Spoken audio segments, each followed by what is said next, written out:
Bitcoin Songsheet number 2. Bitcoin exposes monetary aristocrats. The last 25 years have seen venture capital funds dominate the financial scene, but Bitcoin could change the game. VCs have great reputations. They are thoughtful visionaries that bring disruptive technologies to the masses through their capital. They are wise oracles that guide inexperienced startups to glory. They are hyper-competent winners that bring immeasurable value to their investors. This couldn't be further from reality. VCs act like entitled aristocrats. They expect you to kiss their rings, defer to them, and treat them as demigods of business. What's worse, they believe their own hype. The first venture capitalist I ever met was Bob. I was 23, working at a startup founded by my high school friend. We were sitting around his disorganized kitchen table in a cruddy apartment/office in Cambridge, Massachusetts. Bob wore an expensive, custom-tailored yellow suit, shiny alligator boots, and an honest-to-goodness man purse. His presence made as much sense as Vitalik Buterin at a bodybuilding competition. Bob was a VC legend, and we wanted him to invest in our Series A. We sat there as he told us how he used to be a hippie, but discovered his true talent: investing.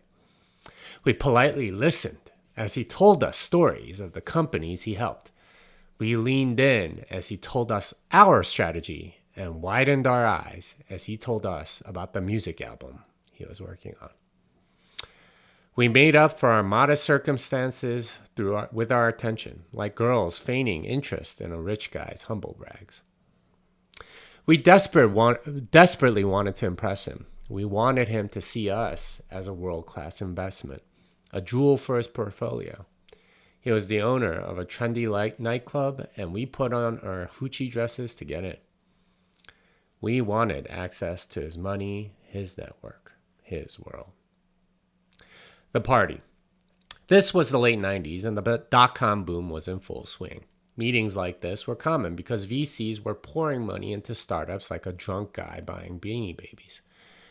We were a hot company. Not because we had lots of sales, but because we had the right story. My high school friend and founder of the company had graduated from Harvard. Of the 8 employees, 6 had graduated from Harvard and 1 from Yale. I graduated from Michigan, making me the less attractive one that gets past the velvet rope because of the group I'm with. A month after that awkward meeting in the kitchen, we closed our A round with investments from top-tier VCs, including Bob. Access game.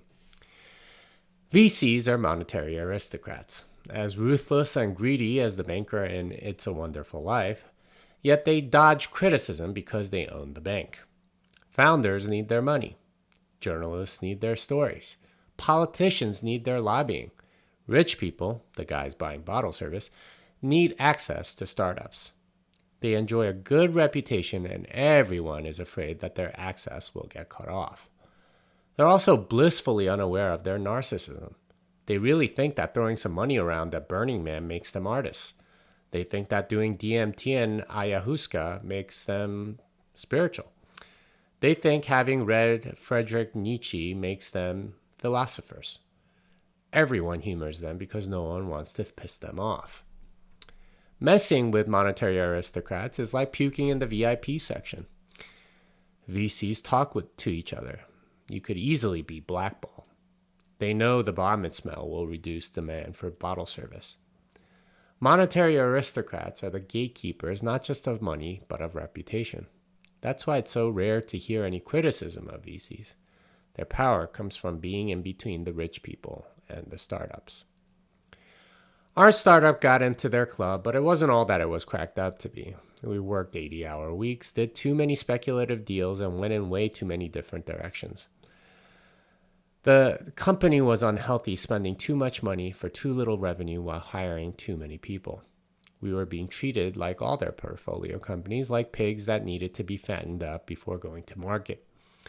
VCs don't care if some pigs die, since the obscene profits from the ones that survive more than make up for the ones that don't. The VC's greed is coming back to bite them. Jack Dorsey called them out on their scamming of retail investors. They were always using the public markets to exit, but now they're scamming retail investors with altcoins, ICOs, IEOs, DeFi, NFTs, and Web3.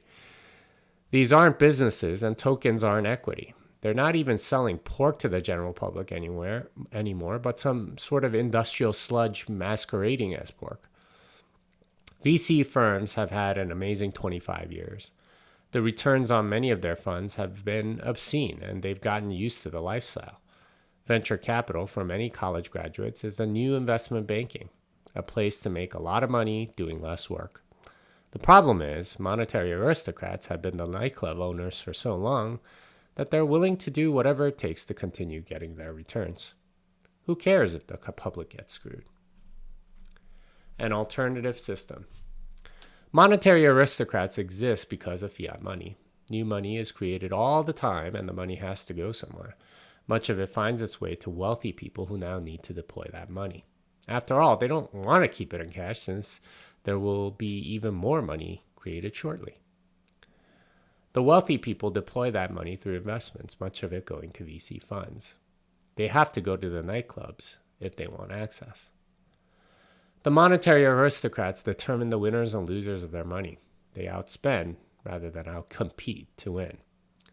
This is as unsustainable as an aging supermodel's plastic surgery. As fiat money loses its power, so will the monetary aristocrats. Bitcoin is the decentralized alternative that will turn the lights on in the club.